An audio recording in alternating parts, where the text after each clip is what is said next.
Good day, guys. Today we are here standing in front of the statue of Dato Maricudo. So if you guys don't have any idea yet about Dato Maricudo, I will give you some historical facts or ideas about Dato Maricudo and the history of Panay. So this statue of Dato Maricudo is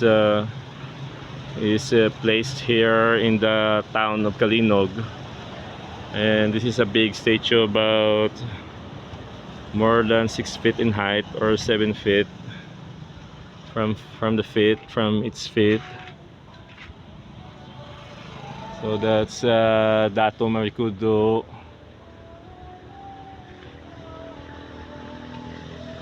And it is written here below, guys, that it's written here, Dato Maricudo, tarahaon nga pangulo ka mga ate sang Panay, which translates in English as something like honorable ruler of Itas or Atis or Negritos of Panay. So if you don't know, guys, Panay is an island located at the central part of the Philippines. So here we are, guys. This is the statue of Dato Maricudo here in the town of Calinog. And there is another statue of a deer, giant deer. And here are some of the politicians, maybe, or officers of Calinog, their names. And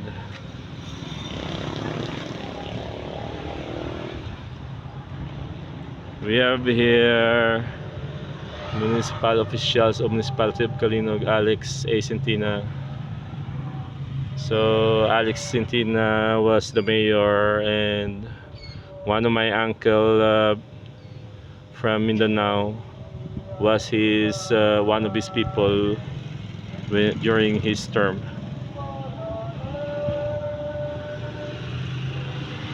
So let's see first the surroundings. This is the bridge. It's part of Halao River.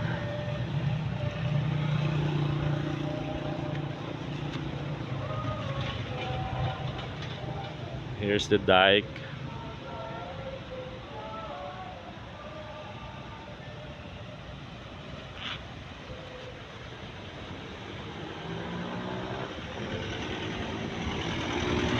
So as you can see, that is the statue of Dato Maricudo. We'll get to know him later, and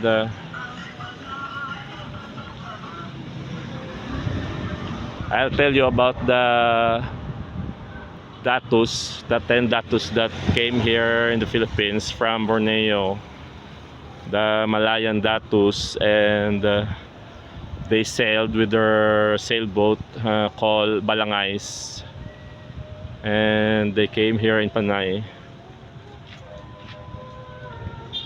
So this is also called Halaor Promenade. So this is where you can find the statue of Dato Maricudo. So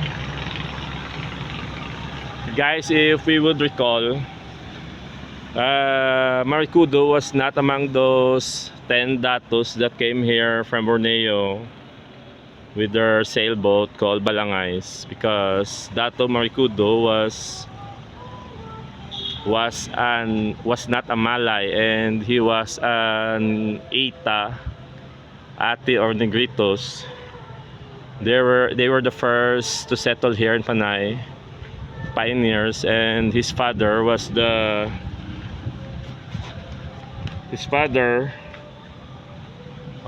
the father of Dato Marikudo, was actually Dato Pulpulan. And I'll tell you about the barter of Panay too. And that is the largest real estate deal in history, as some historians claimed. And according to historical records, the earliest known ruler of the island of Panay was Pulpulan, Negritor Ate or Eta. Pulpulan called this island of Panay Aninipay after Nipaya, a very itchy wild legume. Dato Pulpulan officially resided at Mount Gaob, a beautiful place situated in Barangay Sinugbuhan, San Joaquin, with a little distance from the seashore where the Imbidayan or Remembrance Rock is located. The place was used as a headquarters where the Atis used to congregate. So Marikudo, being the prince, inherited the kingdom to his father. He was also the one responsible for the nomadic life of the Itas because of his blunder to barter their land to the foreign people. So if we would recall, guys, before the 10 Datus came here from Borneo, they came here to the Philippines. The island of Panay was already ruled by one of the earliest known ruler of Panay, known as Pulpulan, and his son Dato Marikudo. And if we would recall the name of the 10 Datos, I'm going to enumerate you the name of the 10 Datos. So these Datos that came from Borneo were Dato Puti and his wife Pinangpangan, Dato Bangkaya, his wife named Katurong, Dato Sumakwel, his wife named Kapinangan, Dato Paiburong, his wife named Pabulanan, Dato Dumangsil, his wife named Kabiling, Dato Paduhinog, his wife named Ribong Sapaw, and Dato Dumalugdog was a bachelor. Yeah, Dato Dumalugdog was a bachelor, and Dato Lubay, the eighth Dato, was also a bachelor without a wife. Dato Balinsusa, also a bachelor, and Dato Dumangsol. So these are the 10 Datos that came from Borneo and settled here in the Philippines. Well, and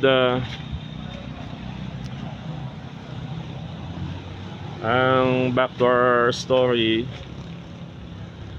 These Datos,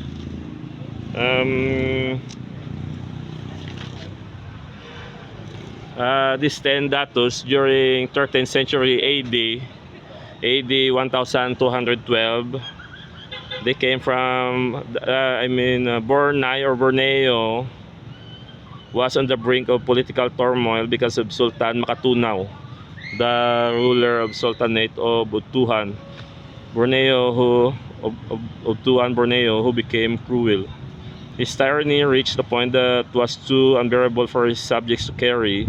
So he went to the extent of overtaking and confiscating the valuables and properties from the nobles of his kingdom to trigger the desperation of the influential princesses and ringleaders of the Sultanate.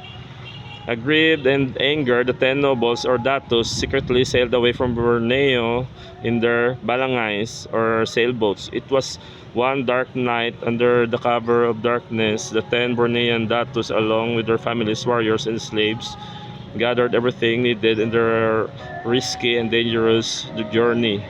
An early manuscript revealed that in the year AD 1212, the 10 Bornean datos reached a place near the tip of the southeastern part of the island of Panay, on a mount where most of the flowers were in bloom. Noticeable among the flowering trees was the so-called dap-dap tree, Probably they came on the month of May or June. They landed at Andona Creek at the mouth of Suwaga River near the present town of San Joaquin, province of Iloilo, as recorded in Maragtas of Pedro Alcantara Monteclaro and Father Tomas Santarin, author of the Visayan account of early Bornean settlement in the Philippines. Suwaga River is an ancient name for Siwaragan River. The name Siwaragan derived from the name of the flag sailboat owned by Dato Puti, bearing the name Sawaragan. Derived from the name of the sailboat is the present name of one of the barangays of San Joaquin named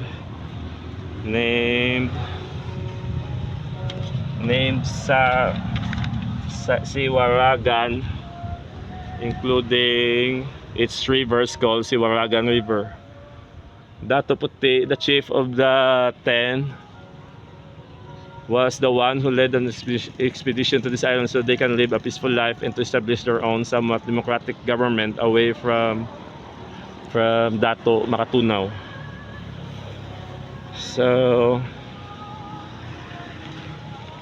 as you can see, guys, here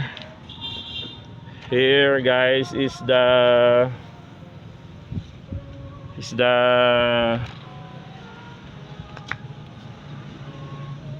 here's the Andona Creek, guys, the first landing site in Panay of the 10 Maharlikas or Datos from Dorneo. The place is a small village adjacent to the mouth of Siwaragan River. And this is the Siwaragan River in Barangay Siwaragan, San Joaquin, where the 10 Datos arrived. And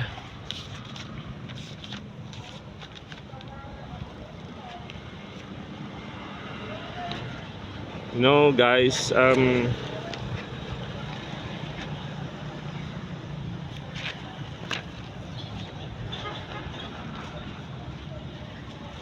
so guys, the 10 Datos with their families traverse the vast areas,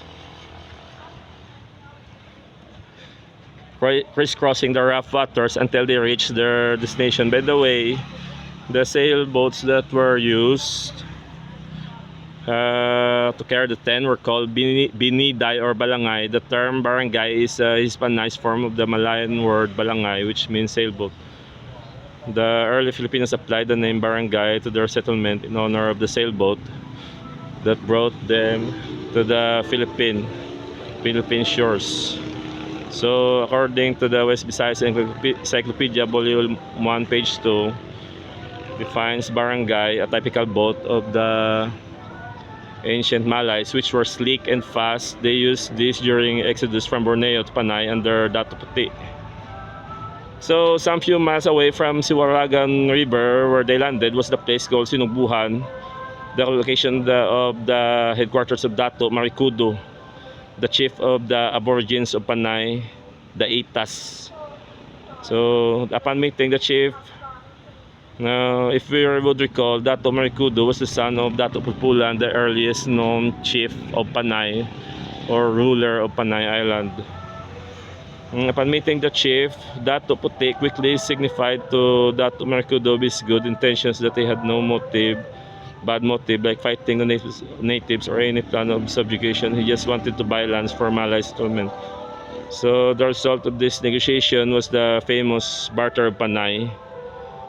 And Dato Marikudo bartered all the plains of Panay Island to the Malays with colored clothes, golden salukot, large golden hat or golden batya or basin, and a golden necklace given by the Queen Pinangpangan, wife of Dato Puti, to Queen Maniwantiwan, wife of Dato Marikudo.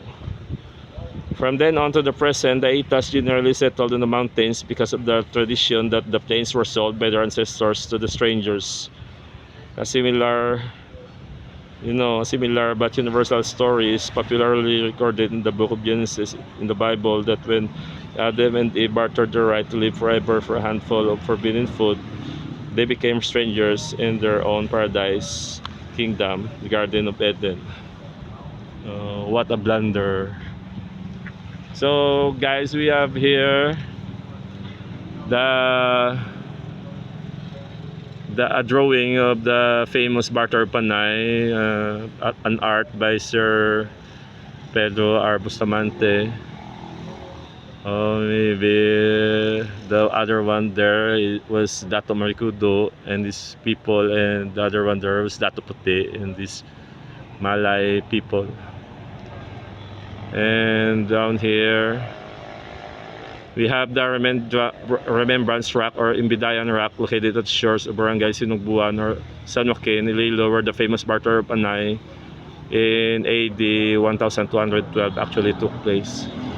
So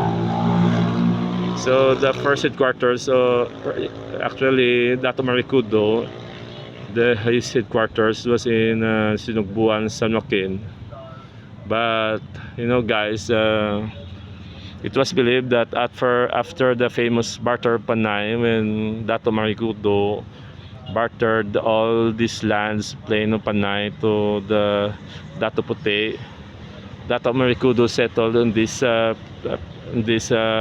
place called Kalinog, in a place which they later call the Maricudo Hills.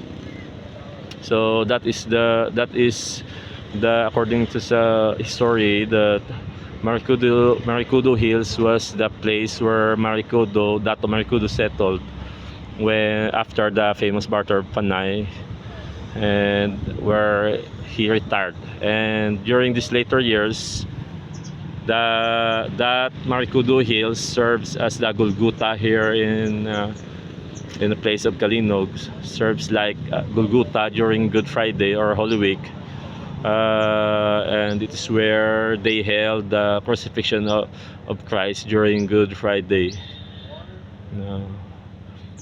Maricudo Hills here in Kalinog. So actually, originally, Maricudo, their main headquarters was in San Joaquin, Iloilo, but of course they own this whole island of Panay, but they bartered these lands to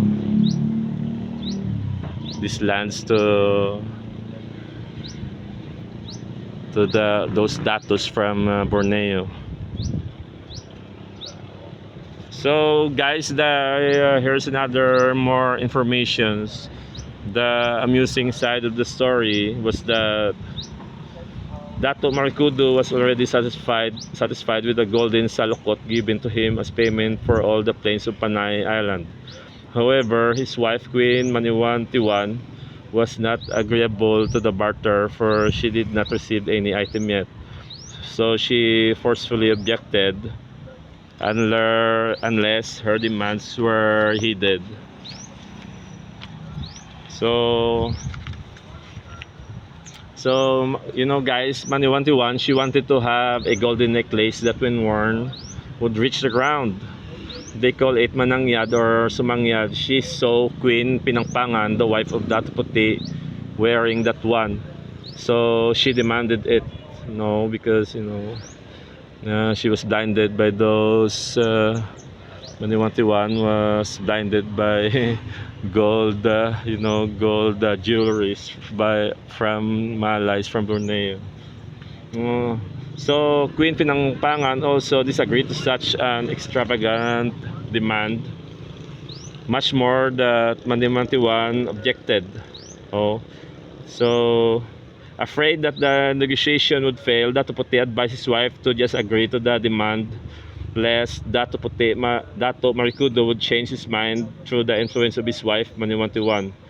At last, Pinangpangan was convinced, took off her long necklace from her neck and handed it over to Maniwan Tiwan, but under certain demands too, that the Ita should provide one tabungos or big basket of alimango or crabs, a wild boar with long tusks, and a full-grown, long-horned, cross-eyed white deer. Maybe something like this, a white deer, Then Maniwan Tiwan quickly agreed. Unfortunately, she failed to fulfill all of what she has promised according to the agreement. From then on, the Itas were jokingly labeled as liars. So unfortunately, who originated this unpleasant joke. So according to somebody, has this to say, out of those broken promises, a famous adage from Dato Bangkaya arose that goes this way: if the artists are liars, how much more the merchants are. Or translated in Hiligaynon, kung butigon ang ate, mas labi na gid ang negosyante. But you know guys, for me guys, I don't believe all the itas or ates are liars. You know, in every ethnicity or nations or people, there are some honest people, and some, you know, some are honest, some are not. Not all are liars. So that's what I believe. So note carefully that in ancient times, even among primitive people, women had very significant roles in great decision making. The barter panay is considered as one of the largest state deals in the world during that time, and yet it was not realized unless Queen Mani-Wanti-One's conditions were heeded. A full-scale war between the Malay settlers and the Negritos would have resulted if Queen Pinampangan insisted not to give her long golden necklace to Mani-Wanti-One. In short, the success of their strong negotiations included the approval of their feminine counterparts. So guys, you know guys, after the famous barter panay, Dato Marikudo retired here in the place called Kalinog, and settled on Marikudo Hills, which was believed to be his retirement place where he retired. And after he retired, his people became like wanderer, nomads, or vagabonds. They became like hunter-gatherers because their chief bartered their lands, and in exchange of you know, jewelries, golden jewelries. So that's why most of the itas around here, they are very poor, but hopefully some were also granted by the government some privilege and benefits, and some of the itas also became teachers, and others also progress in their situations. No, after the famous barter of Panay, this Panay Island was divided into 3 districts by Datus from Borneo, Datus along with Dato Puti, and divided into these three districts. The district of Antique was ruled by Dato, I forgot the district of Antique was ruled by Dato Sumakwel, while the district of Aklan and Capiz was ruled by Dato Bangkaya, and the district of Iloilo was ruled by Dato Paiburong. I have no idea yet about the rest of the datos.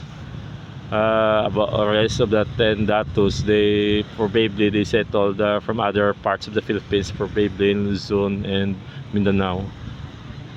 And but during this present time, before it was divided into 3 districts, but now the Panay Island was divided into 4 provinces. So Panay Island present time 2024 divided into Antique, Aklan, Capiz, and Iloilo. So that's the story of Dato Marikudo, guys, the son of the earliest known ruler of Panay, Dato Pulpulan. So here is his statue.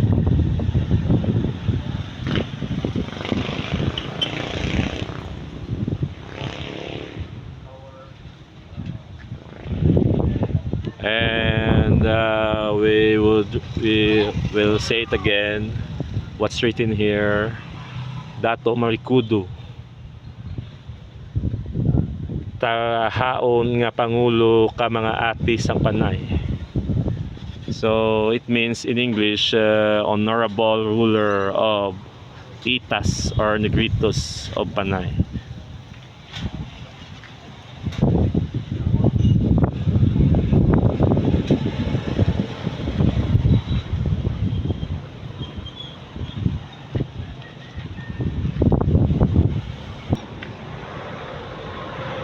So that is our vlog for today, guys. Hope you've learned a lot from this vlog about the history of Panay, about Dato Marikudo and Itas of Panay, and Malays who came from Borneo, who sailed here in the Philippines by sailboat called barangay. Hope you've learned a lot, guys, and that's for now, guys. That's our vlog for today. Hope you like this vlog about history of Panay, and please don't forget to like, share, and subscribe, guys. And see you on our next vlog, guys. Okay. Okay, thank you, guys, and till our next video.